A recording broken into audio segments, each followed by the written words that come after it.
नमस्कार। प्रस्तुत है मुंशी प्रेमचंद जी द्वारा लिखित कहानी गिला। जीवन का बड़ा भाग इसी घर में गुजर गया, पर कभी आराम न नसीब हुआ। मेरे पति संसार की दृष्टि में बड़े सज्जन, बड़े शिष्ट, बड़े उदार, बड़े सौम्य होंगे, लेकिन जिस पर गुजरती है वही जानता है। संसार को उन लोगों की प्रशंसा करने में आनंद आता है जो अपने घर को भाड़ में झोंक रहे हों, गैरों के पीछे अपना सर्वनाश किए डालते हों। जो प्राणी घर वालों के लिए मरता है उसकी प्रशंसा संसार वाले नहीं करते। वह तो उनकी दृष्टि में स्वार्थी है, कृपण है, संकीर्ण हृदय है, आचार भ्रष्ट है। इसी तरह जो लोग बाहर वालों के लिए मरते हैं उनकी प्रशंसा घर वाले क्यों करने लगे। अब इन्हीं को देखो, सारे दिन मुझे जलाया करते हैं।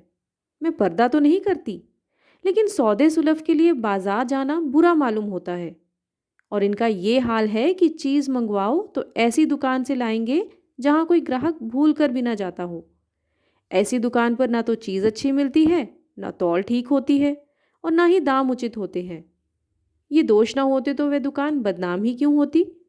पर इन्हें ऐसी ही गई बीती दुकानों की चीज़ें लाने का मरज है।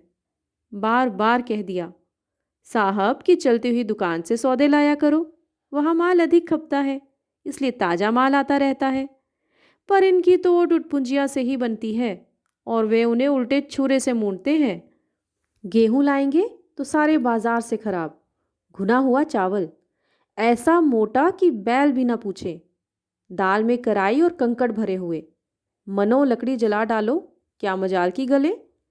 घी लाएंगे तो आधा आधा तेल या 16 आने काटो जेम, और दरअसल घी से एक छटांग कम। तेल लाएंगे तो मिलावट, बालों में डालो तो चिमट जाएं, पर दाम दे आएंगे शुद्ध आंवले के तेल का। किसी चलती हुई नामी दुकान पर जाते तो इन्हें जैसे डर लगता है, शायद ऊंची दुकान और फीके पकवान के कायल हैं। मेरा अनुभव तो ये है कि नीची दुकान पर ही सड़े पकवान मिलते हैं। एक दिन की बात हो तो बर्दाश्त कर ली जाए, रोज रोज का टंटा नहीं सहा जाता। मैं पूछती हूँ, आखिर आप टुटपुंजियों की दुकान पर जाते ही क्यों हैं? क्या उनके पालन पोषण का ठेका तुम्हें ने लिया है? आप फरमाते हैं। मुझे देखकर सबके सब बुलाने लगते हैं। वाह, क्या कहना है, कितनी दूर की बात कही है। जरा इन्हें बुला लिया और खुशामद के 2 शब्द सुना दिए, थोड़ी सी स्तुति कर दी, बस आपका मिजाज आसमान पर जा पहुंचा। फिर इन्हें सुधी नहीं रहती कि यह कूड़ा करकट बांध रहा है या क्या। मैं पूछती हूँ, तुम उस रास्ते से जाते ही क्यों हो? क्या किसी दूसरे रास्ते से नहीं जा सकते? ऐसे उठाई गिरोह के मुंह ही क्यों लगाते हो? इसका कोई जवाब नहीं। एक चुप 100 बाधाओं को हराती है। एक बार एक गहना बनवाने को दिया। मैं तो महाशय को जानती थी, इनसे कुछ पूछना व्यर्थ समझा। अपने पहचान के एक सुनार को बुला रही थी, संयोग से आप भी विराजमान थे। बोले, ये संप्रदाय विश्वास के योग्य नहीं, धोखा खाओगी। मैं एक सुनार को जानता हूँ, मेरे साथ का पड़ा हुआ है, बरसों साथ साथ खेले हैं, वे मेरे साथ चालबाजी नहीं कर सकता। मैंने भी समझा, जब इनका मित्र है और वे भी बचपन का, तो कहाँ तक दोस्ती का हक ना निभाएगा। सोने का एक आभूषण और 100 रुपये इनके हवाले किए। इस भले मानस ने वे आभूषण और रुपये ना जाने किस बेईमान को दे दिए कि बरसों के झंझट के बाद जब चीज़ बनकर आई तो 8 आने तांबा और इतनी भद्दी कि देखकर घिन लगती थी। बरसों की अभिलाषा धूल में मिल गई, रो पीट कर बैठ रही। ऐसे ऐसे वफादार तो इनके मित्र हैं, जिन्हें मित्र की गर्दन पर छुरी फेरने पर भी संकोच नहीं। इनकी दोस्ती भी उन्हीं लोगों से है जो ज़माने भर के जट्टू, गिरहकट, लंगोटी में फांक खेलने वाले फाके मस्त हैं, जिनका उद्यम ही इन जैसे आंख के अंधों से दोस्ती गांठना है। नित्य ही एक ना एक महाशय उधार मांगने के लिए सिर पर सवार रहते हैं और बिना लिए गला नहीं छोड़ते। मगर ऐसा कभी ना हुआ हो कि किसी ने रुपए चुकाए हों। आदमी एक बार ठोकर खाकर सीखता है, 2 बार ठोकर खाकर सीखता है, किंतु ये भले मानस 1000 बार ठोकर खाकर भी नहीं सीखे। जब कहती हूँ रुपए तो दे आए, अब मांग क्यों नहीं लाते? क्या मर गए तुम्हारे वे दोस्त? तो अब बस बगले झांक कर रह जाते हैं। आपसे मित्रों को सूखा जवाब नहीं दिया जाता। खैर, सूखा जवाब ना दो, मैं भी नहीं कहती कि दोस्तों से बेमुरव्वती करो, मगर चिकनी चुपड़ी बातें तो बना सकते हो, बहाने तो कर सकते हो। किसी मित्र ने रुपए मांगे और आपके सिर पर बोझ पड़ा। बेचारे, कैसे इनकार करें? आखिर लोग जान जाएंगे कि नहीं, महाशय भी खुक्कल ही हैं। इनकी हवीस ये है कि दुनिया इन्हें संपन्न समझती रहे, चाहे मेरे गहने ही क्यों ना गिरो रखने पड़े। सच कहती हूँ, कभी कभी तो एक एक पैसे की तंगी हो जाती है, और इन भले आदमी को रुपए जैसे घर में काटते हैं। जब तक रुपए के वारे न्यारे ना कर ले, इन्हें चैन नहीं। इनके करतूत कहाँ कहाँ तक गाऊं, मेरी तो नाक में दम आ गया। एक ना एक मेहमान रोज यमराज की भांति सिर पर सवार रहते हैं। ना जाने कहाँ के बेफिक्रे इनके मित्र हैं। कोई कहीं से आकर मरता है, कोई कहीं से। घर क्या है, अपाहिजों का अड्डा है। जरा सा तो घर, मुश्किल से दो पलंग, ओढ़ना बिछोना भी फालतू नहीं। मगर आप हैं कि मित्रों को निमंत्रण देने को तैयार।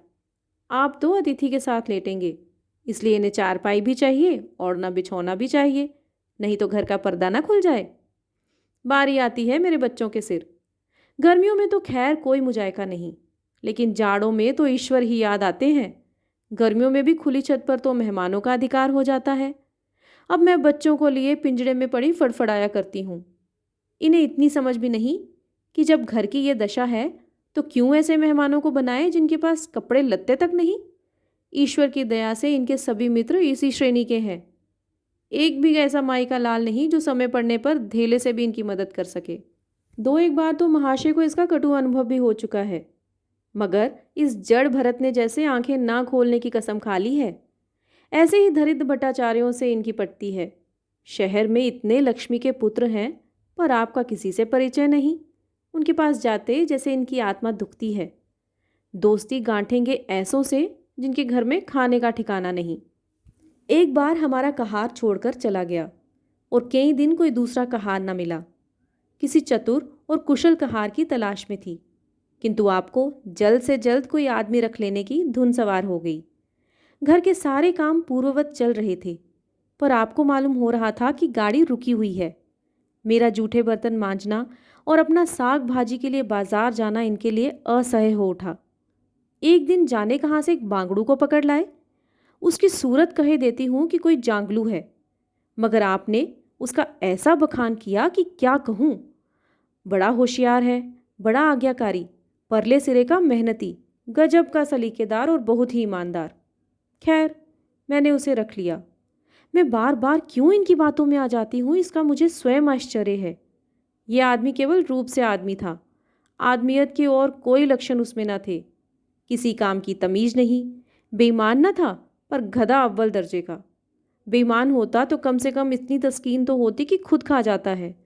अभागा दुकानदारों के हाथों लुट जाता था। 10 तक की गिनती उसे ना आती थी। 1 रुपया देकर बाजार भेजूं तो संध्या तक हिसाब ना समझा सके। क्रोध पी पी कर रह जाती। रक्त खोलने लगता था कि दुष्ट के कान उखाड़ लूं। मगर इन महाशय को उसे कभी कुछ कहते नहीं देखा। डांटना तो दूर की बात है। आप नहा धोकर धोती छांट रहे हैं और वे दूर बैठा तमाशा देख रहा है। मैं तो खून का घूंट पीकर रह जाती, लेकिन इन्हें ज़रा भी गम नहीं। जब मेरे डांटने पर धोती छांटने जाता भी तो आप उसे समीप ना आने देते। बस उसके दोषों को गुण बनाकर दिखाया करते थे, और इस प्रयास में सफल ना होते तो दोषों पर पर्दा डाल देते थे। मूर्ख को झाड़ू लगाने की तमीज न थी।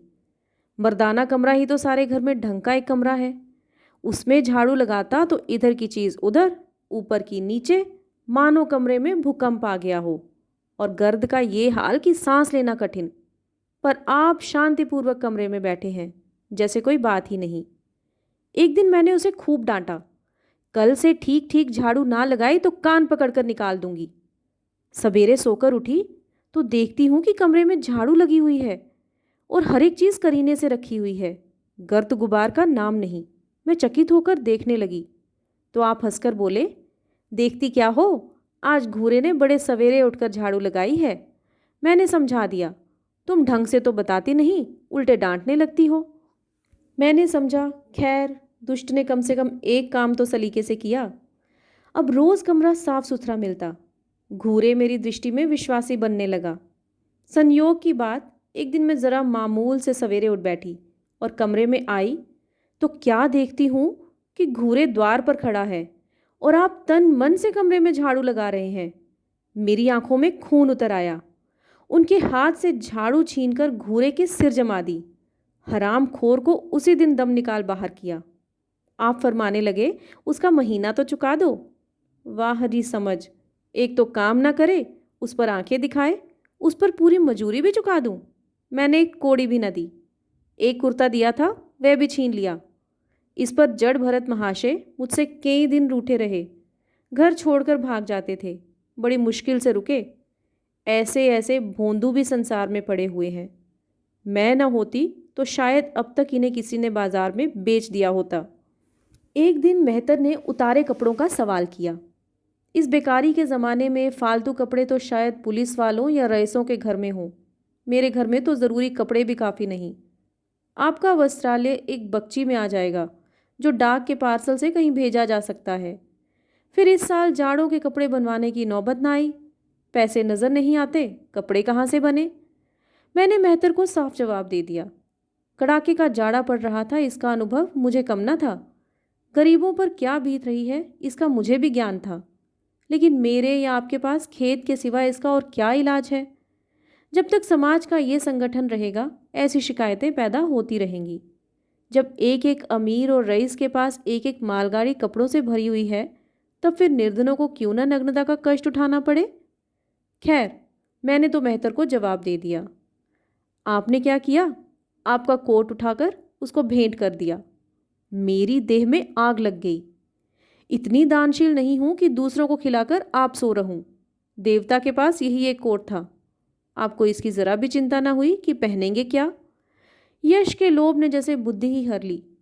मेहतर ने सलाम किया, दुआएं दी और अपनी राह ली। आप कई दिन सर्दी से ठिठुरते रहे। प्रातःकाल घूमने जाया करते थे, वह बंद हो गया। ईश्वर ने उन्हें हृदय भी एक विचित्र प्रकार का दिया है। फटे पुराने कपड़े पहनते आपको जरा भी संकोच नहीं होता। मैं तो मारे लाज के गड़ जाती हूँ, पर आपको जरा फिक्र नहीं। कोई हंसता है तो हंसे, आपकी बला से। अंत में जब मुझसे ना देखा गया तो एक कोट बनवा दिया। जी तो जलता था कि खूब सर्दी खाने दूं, पर डरी कि कहीं बीमार ना पड़ जाए। और तो और बुरा हो, आखिर काम तो उन्हीं को करना है। महाशय अपने दिल में समझते होंगे मैं कितना विनीत, कितना परोपकारी हूँ। शायद इन्हें इन बातों का गर्व हो। मैं इन्हें परोपकारी नहीं समझती, ना विनीत ही समझती हूँ। ये जड़ता है, सीधी सादी निरीहता। जिस मेहतर को आपने अपना कोट दिया, उसे मैंने कई बार रात को शराब के नशे में मस्त झूमता देखा है और आपको दिखा भी दिया है। फिर दूसरों की विवेकहीनता की पुरोती हम क्यों करें? अगर आप विनीत और परोपकारी होते तो घर वालों के प्रति भी तो आपके मन में कुछ उदारता होती। या सारी उदारता बाहर वालों ही के लिए सुरक्षित रखी है? घर वालों को उसका अल्पांश भी न मिलना चाहिए? मेरी इतनी अवस्था बीत गई, पर इस भले आदमी ने कभी अपने हाथों से मुझे एक उपहार भी न दिया। बेशक मैं जो चीज़ बाजार से मंगवाऊं, उसे लाने में इन्हें ज़रा भी आपत्ति नहीं, बिल्कुल उज्र नहीं। मगर रुपए मैं दे दूं, ये शर्त है। इन्हें खुद कभी ये उमंग नहीं होती। ये मैं मानती हूँ कि बेचारे अपने लिए कुछ नहीं लाते। मैं जो कुछ मंगवा दूँ उसी पर संतुष्ट हो जाते हैं। मगर आखिर आदमी कभी कभी शौक की चीज़ें चाहता ही है। अन्य पुरुषों को देखती हूँ, स्त्री के लिए तरह तरह के गहने, भांति भांति के कपड़े, शौक श्रृंगार की वस्तुएं लाते हैं। यहाँ इस व्यवहार का निषेध है। बच्चों के लिए भी मिठाइयाँ, खिलौने, बाजे शायद जीवन में एक बार भी न लाए हों। शपथ भी खाली है। इसलिए मैं तो इन्हें कृपण कहूँगी, अरसिक कहूँगी, हृदय शून्य कहूँगी, उधार नहीं कह सकती। दूसरों के साथ इनका जो सेवा भाव है, उसका कारण है इनका यश लोभ और व्यवहारिक अज्ञानता। आपके विनय का ये हाल है कि जिस दफ्तर में आप नौकर हैं, उसके किसी अधिकारी से आपका मेलजोल नहीं। अफसरों को सलाम करना तो आपकी नीति के विरुद्ध है। नज़र या डाली तो दूर की बात है। और तो और कभी किसी अफसर के घर नहीं जाते। इसका खामियाजा आप ना उठाएं तो कौन उठाए? औरों को रियायती छुट्टियां मिलती हैं, आपका वेतन कटता है। औरों की तरक्कियां होती हैं, आपको कोई पूछता भी नहीं।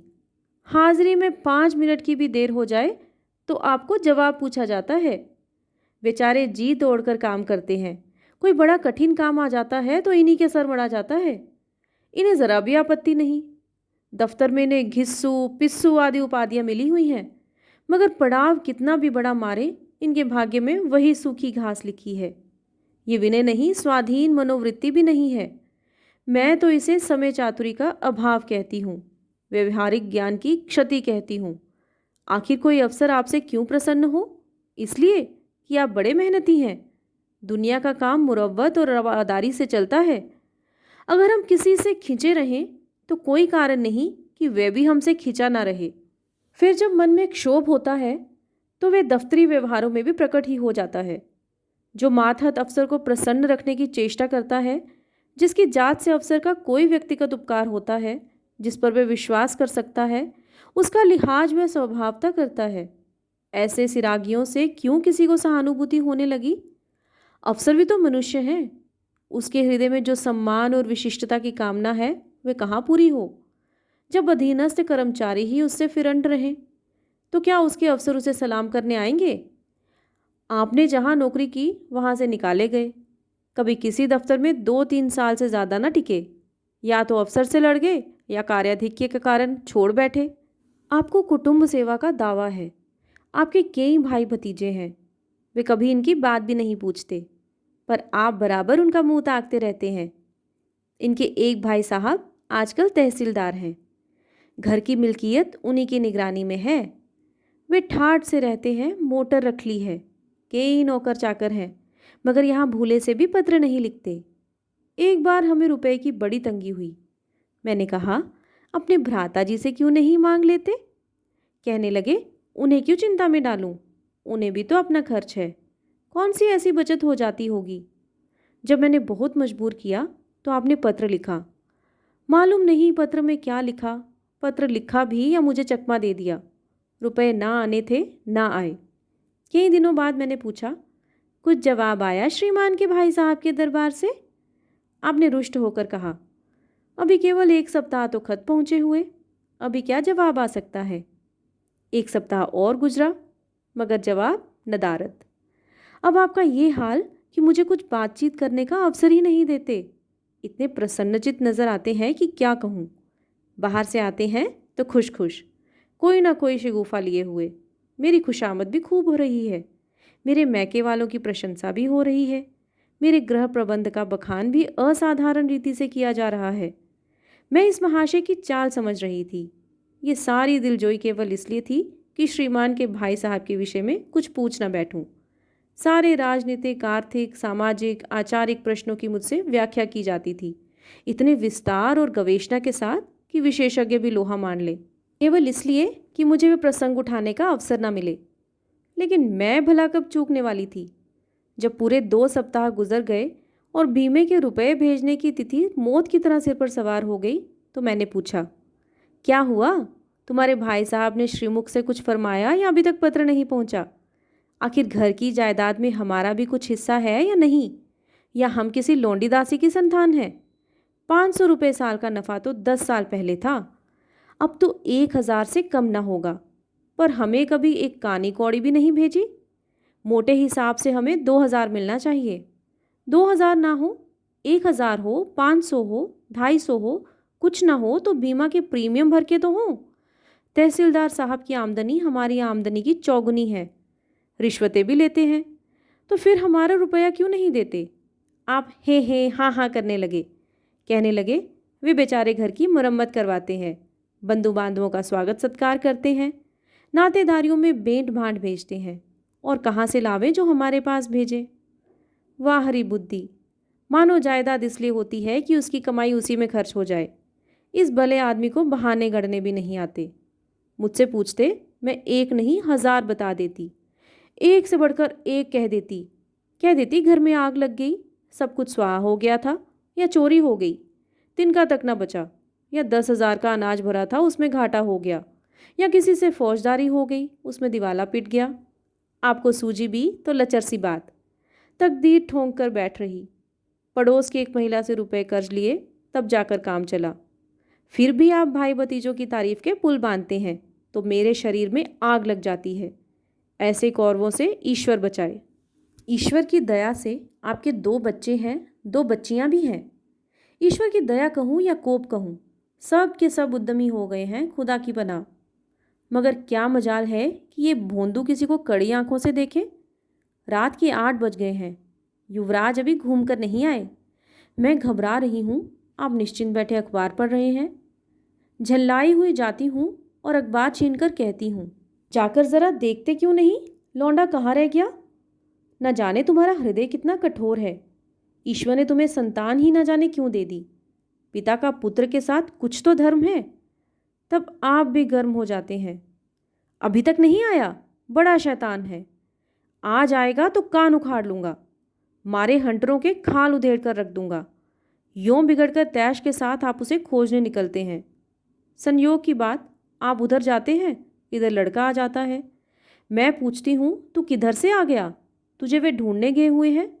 देखना आज कैसी मरम्मत होती है, ये आदत ही छूट जाएगी। दांत पीस रहे थे, आते ही होंगे, छड़ी भी उनके हाथ में है। तुम इतने मन के हो गए हो कि बात नहीं सुनते। आज आटे दाल का भाव मालूम होगा। लड़का सहम जाता है और लैंप जलाकर पढ़ने लगता है। महाशय जी 2-2.5 घंटे के बाद लौटते हैं, हैरान परेशान और बदहवास। घर में पाँव रखते ही पूछते हैं, आया कि नहीं। मैं उनका क्रोध उत्तेजित करने के विचार से कहती हूँ, आकर बैठा तो है, जाकर पूछते क्यों नहीं। पूछ कर हार गई, कहाँ गया था, कुछ बोलता ही नहीं। आप गरज कर कहते हैं, मन्नू यहाँ आओ। लड़का थर थर कांपता हुआ आकर आंगन में खड़ा हो जाता है। दोनों बच्चियां घर में छिप जाती हैं कि कोई बड़ा भयंकर कांड होने वाला है। छोटा बच्चा खिड़की से चूहे की तरह झांक रहा है। आप क्रोध से बौखलाए हुए हैं, हाथ में छड़ी है ही। मैं भी क्रोधोन्नमत आकृति देखकर पछताने लगती हूँ कि कहाँ से इनसे शिकायत की। आप लड़के के पास जाते हैं, मगर छड़ी जमाने के बदले आहिस्ते से उसके कंधों पर हाथ रखकर बनावटी क्रोध से कहते हैं, तुम कहाँ गए थे जी, मना किया जाता है ना, मानते नहीं हो। खबरदार जो अब कभी इतनी देर होगी। आदमी शाम को घर चला आता है या मटर गश्ती करता है। मैं समझ रही हूँ कि ये भूमिका है, विषय अब आएगा। भूमिका तो बुरी नहीं, लेकिन यहाँ तो भूमिका पर इति हो जाती है। बस आपका क्रोध शांत हो गया, बिल्कुल जैसे क्वार की घटा घेर घार हुआ, काले बादल आए, गड़गड़ाहट हुई और गिरी क्या 4 बूंदे। लड़का अपने कमरे में चला जाता है और शायद खुशी से नाचने लगता है। मैं पराभूत होकर कहती हूँ, तुम तो जैसे डर गए, भला 2-4 तमाचे तो लगाए होते, इसी तरह तो लड़के शेर हो जाते हैं। आप फरमाते हैं, तुमने सुना नहीं मैंने कितनी जोर से डांटा, बच्चे की जान ही निकल गई होगी। देख लेना जो फिर कभी देर से आए। तुमने डांटा तो नहीं, हाँ आंसू पोंछ दिए। तुमने मेरी डांट नहीं सुनी। क्या कहना है आपकी डांट का, लोगों के कान बहरे हो गए। लाओ तुम्हारा गला सहला दूं। आपने एक नया सिद्धांत निकाला है कि दंड देने से लड़के खराब हो जाते हैं। आपके विचार से लड़कों को आज़ाद रहना चाहिए, उन पर किसी तरह का बंधन, शासन या दबाव ना होना चाहिए। आपके मत से शासन बालकों के मानसिक विकास में बाधक होता है। इसी का ये फल है कि लड़के बेनकेल के ऊंट बने हुए हैं। कोई 1 मिनट भी किताब खोलकर नहीं बैठता। कभी गुल्ली डंडा, कभी गोलियां, कभी कन कौवे। श्रीमान भी लड़कों के साथ खेलते हैं। 40 साल की उम्र और लड़कपन इतना। मेरे पिताजी के सामने मजाल थी कि कोई लड़का कनकौवा उड़ा ले या गुल्ली डंडा खेल सके। खून पी जाते। प्रातः काल से लड़कों को लेकर बैठ जाते थे। स्कूल से ज्यों ही लड़के आते फिर ले बैठते थे। बस संध्या समय आधा घंटे की छुट्टी देते थे, रात को फिर जोत देते। ये नहीं कि आप तो अखबार पढ़ा करें और लड़के गली गली भटकते फिरें। कभी कभी आप सींग कटाकर बछड़े बन जाते हैं, लड़कों के साथ ताश खेलने बैठा करते हैं। ऐसे बाप का भला लड़कों पर क्या रोब हो सकता है। पिताजी के सामने मेरे भाई सीधे ताक नहीं सकते थे। उनकी आवाज़ सुनते ही तहलका मच जाता था। उनके घर में कदम रखते ही शांति का साम्राज्य हो जाता था। उसके सम्मुख जाते लड़कों के प्राण सूखते थे। उसी शासन की ये बरकत है कि सभी लड़के अच्छे अच्छे पदों पर पहुंच गए। हाँ, स्वास्थ्य किसी का अच्छा नहीं है, तो पिताजी का स्वास्थ्य कौन सा बड़ा अच्छा था। बेचारे हमेशा किसी न किसी औषधि का सेवन करते रहते थे। और क्या कहूँ, एक दिन तो हद ही हो गई। श्रीमान जी लड़कों को कनकौवा उड़ाने की शिक्षा दे रहे थे। यूं घुमाओ, यूं गोता दो, यूं खींचो, यूं ढील दो, ऐसा तन मन से सिखा रहे थे मानो गुरु मंत्र दे रहे हों। उस दिन मैंने इनकी ऐसी खबर ली कि याद करते होंगे। तुम कौन होते हो मेरे बच्चों को बिगाड़ने वाले। तुम्हें घर से कोई मतलब नहीं है ना हो, लेकिन आप मेरे बच्चों को खराब ना कीजिए। बुरी बुरी आदतें ना सिखाइए। आप उन्हें सुधार नहीं सकते तो कम से कम बिगाड़िए मत। लगे बगलें झांकने। मैं चाहती हूँ एक बार ये भी गर्म पड़े तो अपना चंडी रूप दिखाऊं, पर ये इतना जल्द दब जाते हैं कि मैं हार जाती हूँ। पिताजी किसी लड़के को मेले तमाशे ना ले जाते थे, लड़का सिर पटक कर मर जाए मगर जरा भी ना पसीजते थे। और इन महात्मा जी का ये हाल है कि एक एक से पूछकर मेले ले जाते हैं। चलो चलो, वहाँ बड़ी बहार है, खूब आतिशबाजियाँ छूटेंगी, गुब्बारे उड़ेंगे, विलायती चरखियाँ भी हैं, उन पर मज़े से बैठना। और तो और आप लड़कों को हॉकी खेलने से भी नहीं रोकते। ये अंग्रेज़ी खेल भी कितने जानलेवा होते हैं। क्रिकेट, फुटबॉल, हॉकी, एक से एक घातक। गेंद लग जाए तो जान लेकर ही छोड़े। पर आपको इन सभी खेलों से प्रेम है। कोई लड़का मैच में जीत कर आ जाता है तो ऐसे फूल उठते हैं मानो किला जीत कर आया है। आपको इसकी ज़रा भी परवाह नहीं कि चोट चपेट आ गई तो क्या होगा। हाथ पांव टूट गए तो बेचारों की ज़िंदगी कैसे पार लगेगी। पिछले साल कन्या का विवाह था। आपको जिद थी कि दहेज के नाम कानी कौड़ी भी ना देंगे, चाहे कन्या आजीवन कंवारी बैठी रहे। यहाँ भी आपका आदर्शवाद आकूदा। समाज के नेताओं का छल प्रपंच आए दिन देखते रहते हैं, फिर भी आपकी आंखें नहीं खुलती। जब तक समाज की ये व्यवस्था कायम है और युवती कन्या का अविवाहित रहना निंदास्पद है, तब तक ये प्रथा मिटने की नहीं। दो चार ऐसे व्यक्ति भले ही निकल आवें जो दहेज के लिए हाथ ना फैलावें, लेकिन इसका परिस्थिति पर कोई असर नहीं पड़ता और कुप्रथा ज्यों की त्यों बनी हुई है। पैसों की कमी तो नहीं, दहेज की बुराइयों पर लेक्चर दे सकते हैं, लेकिन मिलते हुए दहेज को छोड़ देने वाला मैंने आज तक ना देखा।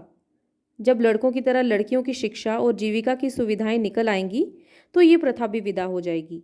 उसके पहले संभव नहीं। मैंने जहाँ जहाँ संदेश भेजा दहेज का प्रश्न उठ खड़ा हुआ और आपने प्रत्येक अवसर पर टांग अड़ाई। अब इस तरह पूरा साल गुजर गया और कन्या को 70वां लग गया तो मैंने एक जगह बात पक्की कर ली। आपने भी स्वीकार कर लिया, क्योंकि वर पक्ष ने लेन देन का प्रश्न नहीं उठाया था।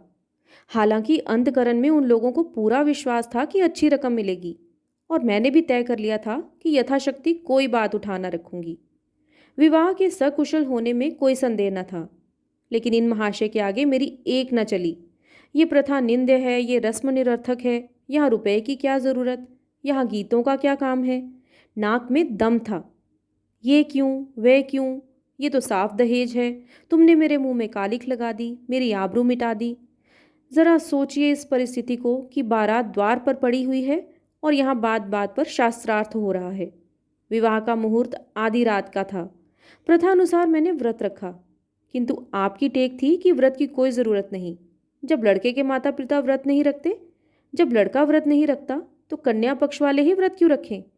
मैं और सारा खानदान मना करता रहा, लेकिन आपने नाश्ता किया, भोजन किया। खैर, कन्यादान का मुहूर्त आ गया। आप सदैव से इस प्रथा के विरोधी हैं। आप इसे निषिद्ध समझते हैं। कन्या क्या दान की वस्तु है? दान रुपए पैसे जगह जमीन का हो सकता है, पशुदान भी हो सकता है, लेकिन लड़की का दान एक लचर सी बात है। कितना समझाती हूँ, पुरानी प्रथा है, वेद काल से होती चली आई है, शास्त्रों में इसकी व्यवस्था है, संबंधी समझा रहे हैं, पंडित समझा रहे हैं, पर आप हैं कि कान पर जूं नहीं रेंगती। हाथ जोड़ती हूँ, पैरों पड़ती हूँ, गिड़गिड़ाती हूँ, लेकिन मंडिप के नीचे ना गए। और मज़ा ये है कि आपने ही तो ये अनर्थ किया और आप ही मुझसे रूठ गए। विवाह के पश्चात महीनों बोलचाल ना रही, झक मारकर मुझी को मनाना पड़ा। किंतु सबसे बड़ी विडंबना ये है कि इन सारे दुर्गुणों के होते हुए भी मैं इनसे एक दिन भी पृथक नहीं रह सकती, एक क्षण का वियोग नहीं सह सकती।